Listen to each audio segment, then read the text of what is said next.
Children of God, there is a version of the parable of the prodigal son that we do not always talk about.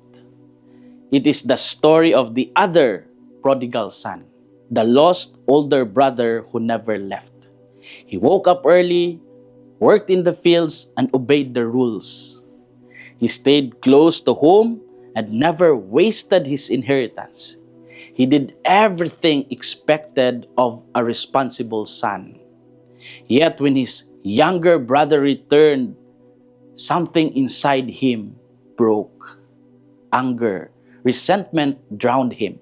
He refused to enter the celebration. Though physically present in the house, his heart stood far from the Father. In the gospel story of Luke, tax collectors and sinners had drawn near to Jesus, and the Pharisees and scribes had complained, saying, "This man welcomes sinners and eats with them." Jesus then told the parable of a father and his two sons. The younger son had demanded his share of the estate, traveled to a distant country, and squandered his property in loose living. When famine struck and misery followed, he came to his senses and decided to return home. The father saw him from a distance, was filled with compassion, ran to him, embraced him, and kissed him. But the older son, upon hearing music and dancing, became angry and refused to go in. What are our inspirations for today? First, obedience without love is distance in disguise. The older son had obeyed for years. He said, "All these years I served you, and not once did I disobey your orders." Strong words. His language sounded like that of a hired servant, not a beloved son. Though he stayed, he had quietly reduced his relationship with his father to a contract. Now we examine our own hearts. Do we practice our faith with love or only with routine? Do we serve God with joy or with hidden resentment? Staying in the church is not enough if our hearts refuse to celebrate His mercy. Second, mercy celebrated is mercy completed. The father had already forgiven the younger son. He clothed him with the best robe, put a ring on his finger, and prepared a feast. But the story did not end with forgiveness. It moved toward celebration.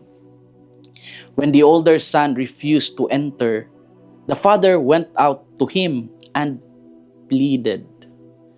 The father desired not only the return of the lost, but also the healing of the resentful. Today we are invited to join the feast. Are we able to rejoice when someone who failed begins again? Or do we allow jealousy to rob us of joy? Mercy becomes complete when we choose to celebrate, not compete. As we reflect, may we ask ourselves, in what ways do I resemble the older brother who stays but struggles to love? When someone close to me receives forgiveness or a second chance, do I celebrate or compare? What step can I take today to enter the feast instead of standing outside? Children of God, the parable ended without telling us whether the older brother entered the house.